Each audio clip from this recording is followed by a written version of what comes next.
wabarakatuh. Di sini saya akan menjelaskan pengertian kebudayaan Islam. Budaya adalah hasil akal, budi, cipta rasa, karsa, dan karya manusia. Kebudayaan adalah merupakan suatu totalitas kegiatan manusia yang meliputi kegiatan akal, hati, dan tubuh yang menyatu dalam suatu perbuatan. Wujud kebudayaan nampak pada adat istiadat, bahasa, peralatan hidup, atau teknologi, organisasi sosial politik, religi, dan seni. Budaya tidak mungkin terlepas dari nilai-nilai kemanusiaan, namun bisa jadi lepas dari nilai-nilai ketuhanan. Apa yang dimaksud dengan kebudayaan Islam adalah semua hasil olah akal, budi, cipta rasa, dan karya manusia yang berlandaskan pada nilai-nilai Islam dan tidak bertentangan dengannya. Aturan-aturan Allah dan Rasul-Nya menjadi inspirator sekaligus sebagai penuntun dan pengarah lahirnya kebudayaan Islam. Selanjutnya ada dasar-dasar kebudayaan Islam. Pada awal tugas kerasulannya, Nabi Muhammad SAW meletakkan dasar-dasar kebudayaan Islam yang kemudian berkembang menjadi sebuah peradaban Islam. Dasar-dasar kebudayaan Islam yang juga merupakan inti pokok ajaran Islam adalah tauhid atau akidah, syariat atau hukum Islam, dan maslahat atau akhlak. Tauhid menjadikan kebudayaan mempunyai unsur ketuhanan atau teosentris, menjadikan Al-Quran dan hadis sebagai sumber inspirasi dan idealisme kebudayaan. Syariat atau halal haram dalam Islam menjadikan kebudayaan punya kendali, punya mata untuk dapat memilah antara kesesatan dan kebenaran, sedangkan akhlak atau maslahat menjadikan kebudayaan bermartabat dan menjunjung tinggi nilai-nilai kemanusiaan antroposentris. Dengan demikian, kebudayaan Islam bukanlah kebudayaan sekuler yang bebas dari nilai dan norma agama. Kebudayaan Islam adalah kebudayaan yang mempunyai unsur dan menjunjung tinggi nilai-nilai ketuhanan dan kemanusiaan sekaligus teoantroposentris. Selanjutnya adalah peran dan fungsi budaya dalam Islam. Bagi masa positivis, agama sebagaimana juga seni dan sains adalah bagian dari puncak ekspresi kebudayaan, sehingga keduanya sering dikategorikan sebagai peradaban, bukan sekedar kultur. Budaya adalah jasad bumi yang siap menerima ruh agama, sehingga pertemuan antara keduanya melahirkan sebuah peradaban. Sejarah adalah lokus bagi kehadiran asma-asma Tuhan untuk mengekspresikan dirinya dalam wajah budaya. Tidak ada peristiwa sejarah dan budaya tanpa kehadiran dan keterlibatan Tuhan. Budaya adalah tempat Tuhan untuk berinkarnasi melalui asma, kehendak, dan ilmunya juga mengaktualkan dirinya. Dan manusia adalah agen Tuhan yang menghubungkan antara kehendak Khalik di langit dengan realitas makhluk di bumi.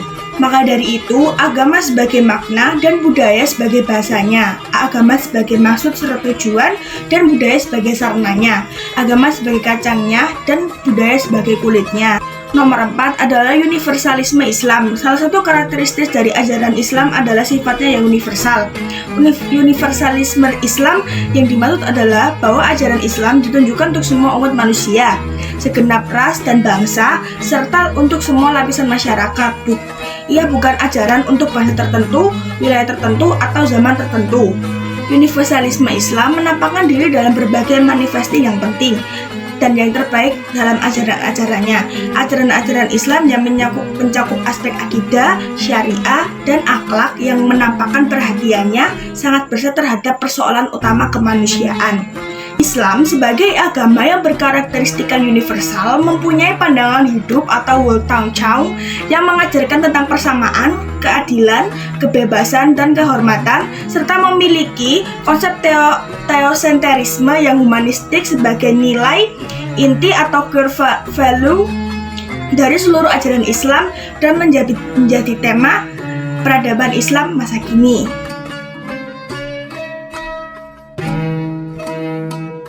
Kosmopolitanisme kebudayaan Islam.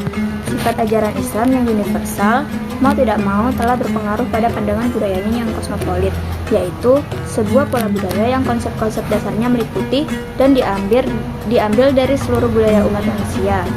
Refleksi dan manifestasi kosmopolitanisme Islam bisa dilacak dalam etalase sejarah kebudayaan Islam sejak zaman Rasulullah, baik dalam format non-material seperti konsep-konsep pemikiran maupun yang material seperti seni arsitektur, bangunan, dan sebagainya.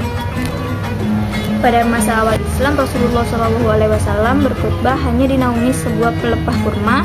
Kemudian, tatkala kuantitas kaum muslimin mulai bertambah banyak, dipanggillah seorang tukang kayu Romawi.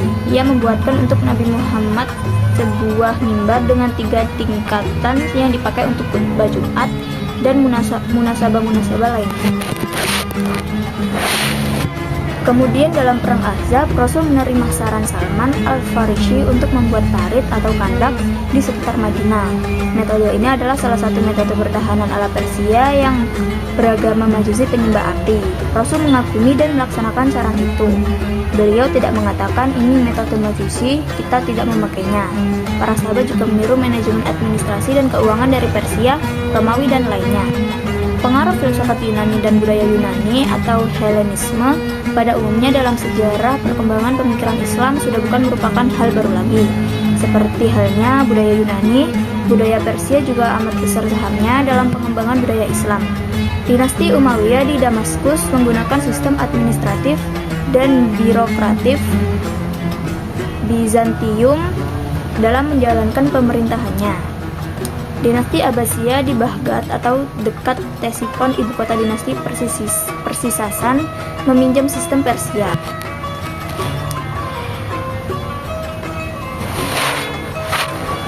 Hal ini terpantul dengan jelas dalam buku Al-Ghazali. Ia sendiri orang Parsi. Nasihat Al-Mulk, Siyasatnamah, pedoman pemerintahan, yang juga banyak menggunakan bahan-bahan pemikiran Persia. Dari paparan di atas menunjukkan kepada kita betapa kebudayaan dan peradaban Islam dibangun di atas kombinasi nilai ketakwaan, persamaan, dan kreativitas dari dalam diri Islam yang universal dengan akulturasi timbal balik dari budaya-budaya lokal luar Arab yang terislamkan. Tidak pun hendak mempertentangkan antara Arab dengan non-Arab, semuanya tetap bersatu dalam label Muslim. Sesungguhnya orang yang mulia di antara kamu di sisi Allah adalah yang paling bertakwa. Quran Surat Al-Hujurat ayat 13. Adat istiadat urf dalam Islam. Dalam syariat Islam yang dinamis dan elastis, terdapat landasan hukum yang dinamakan urf atau adat istiadat. Urf adalah sesuatu yang menjadi adat kebiasaan yang dijalankan oleh manusia, baik berupa perbuatan yang terlakoni di antara mereka atau bahasa yang biasa mereka gunakan untuk pengertian ungkapan makna tertentu. Dari segi sahih atau baik tidaknya, urf atau adat terbagi menjadi dua, yaitu urf sahih atau adat baik dan urf fasid atau adat buruk. Urf baik adalah adat kebiasaan manusia yang sesuai dan tidak bertentangan dengan syariat, seperti kebiasaan seorang anak yang mencium tangan orang tua, istri yang mencium tangan suami, dan murid yang mencium tangan gurunya. Sebagai simbol ungkapan bakti, penghormatan, dan ketaatan. Adat kebiasaan ini walaupun tidak terdapat petunjuk dalilnya secara tegas dalam Al-Quran dan Sunnah, namun adat kebiasaan ini dianggap baik dan layak untuk dilestarikan karena sesuai dengan prinsip ajaran Islam.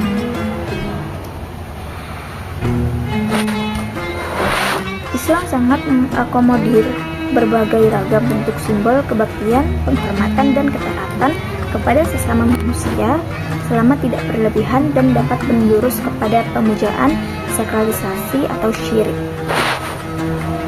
Urf fasid adalah adat kebiasaan manusia yang bertentangan dengan ajaran Islam.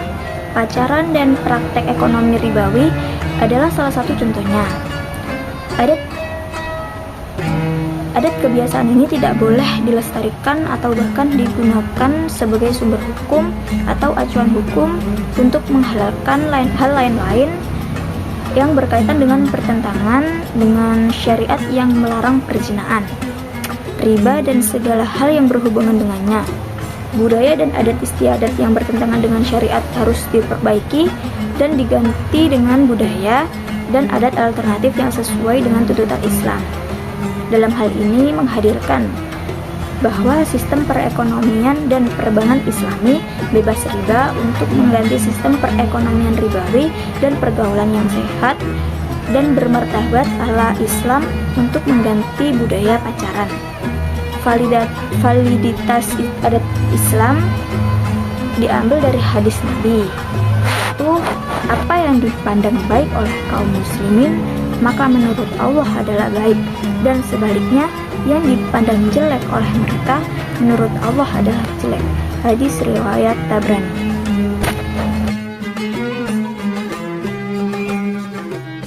Yang dijalankan oleh manusia. Urf dibagi menjadi dua, yaitu adat baik dan adat buruk. Adat baik merupakan adat yang sesuai dan tidak bertentangan dengan syariat Islam. Contoh adat baik yakni salim. Nah, contohnya itu anak salim kepada orang tuanya sebelum berangkat ke sekolah. Kebiasaan ini tidak ada petunjuk dalil yang sahih, akan tetapi hal ini sudah dianggap kebiasaan yang baik dan layak untuk dilestarikan. Selain adat baik, yaitu ada lagi adat buruk, yakni kebiasaan manusia yang bertentangan dengan ajaran Islam. Contohnya adalah pacaran dan berbuat maksiat, serta praktek ekonomi ribawi. Akulturasi budaya terjadi apabila budaya satu dengan budaya lainnya bercampur. Perpaduan ini pada dasarnya bertujuan islamisasi, namun ada kalanya juga banyak yang berakhir pada kompromi atau sinkretisme. Contoh perwujudan akulturasi ajaran Islam dengan budaya Indonesia, yaitu salah satunya adalah seni bangunan. Seni bangunan dapat dilihat dari bangunan Masjid Demak, Menara Kudus, letak masjid yang dibangun dengan berdekatan dengan istana. Selain masjid, ada juga makam atau kuburan Islam. Biasanya diabadikan atau diperkuat dengan bangunan dari batu yang disebut jihad dan bertuliskan kaligrafi dari ayat Al-Quran maupun hadis. Selain seni bangunan, terdapat sistem penanggalan atau kalender. Semenjak masa Sultan Agung Raja Mataram Muslim, kalender Saka yang semula berdasarkan peredaran matahari atau syamsiah diubah menjadi peredaran bulan atau komariyah sesuai dengan penanggalan Islam Hijriah. Selain pergantian penanggalan berdasarkan peredaran matahari dan bulan, nama bulan pun mengalami perubahan, yakni dari nama kehinduan seperti Asada menjadi Suro, Sapar, Maulud, Ba'da Maulud, dan Besar, serta bulan-bulan lainnya. Selain sistem penanggalan kalender ini, ada juga perayaan keagamaan, yaitu berupa selamatan. Di Jawa sendiri, selamatan itu dibagi menjadi 4 kategori, yaitu selamatan yang berhubungan dengan kehidupan dan kematian manusia seperti tingkepan, mitoni, khitanan, dan selamatan yang berhubungan dengan tempat tinggal atau pencarian rezeki seperti sedekah laut, sedekah bumi. Ada juga selamatan yang terkait hari-hari besar agama seperti Gerbek Maulud, Sekaten, dan Malam Suro. Yang terakhir adalah keselamatan terkait dengan kejadian tertentu seperti ruatan atau buang sial. Selain keselamatan tadi, ada juga Sekaten, yaitu perayaan yang ada di Surakarta, Yogyakarta, juga Cirebon. Sekaten merupakan perayaan Maulud yang dilakukan pada kelahiran Nabi, yaitu pada hari Senin Pon tanggal 12 Maulud tahun Dal.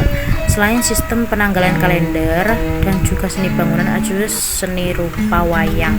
Pada saat seni wayang digelarkan, sosok wayang dirubah secara menyeluruh untuk mentaati ajaran agama Islam. Wayang ini juga digunakan untuk menyebarkan agama Islam pada masa Wali Songo, yang digunakan untuk ajang memperkenalkan ajaran-ajaran Islam. Selain itu ada seni aksara, diantaranya adalah kaligrafi dan arapegon. Selain itu ada seni sastra dan seni musik, yaitu ada Zabin dari Kepulauan Riau. Zabin sendiri berasal dari bahasa Arab, yaitu zafan, yang berarti penari atau langkah kaki. Selain seni tari dan musik, ada juga sistem pemerintahan. Kerajaan Samudra Pasai merupakan kerajaan pertama Islam yang menganut sistem pemerintahan dan menerapkan hukum Islam. Contoh hukum Islam yang telah diberlakukan pada masa kerajaan Samudra Pasai yaitu penggunaan mata uang emas dinar, pelaksanaan kewajiban sholat, dan peradilan Islam di kerajaan Mataram. Bahkan Sultan Iskandar Muda menerapkan hukum rajam terhadap putranya yang berzina dan hukum potong tangan bagi pencuri di atas 1 dinar di kerajaan Banten. Yang terakhir merupakan kosakata. Penggunaan dan sosialisasi teman-teman Islam sebagai manifestasi simbolik dari Islam tetap penting dan signifikan. Begitu juga penggunaan term sebagai ganti sholat atau sembahyang yang berasal dari kata nyembah Sang Hyang.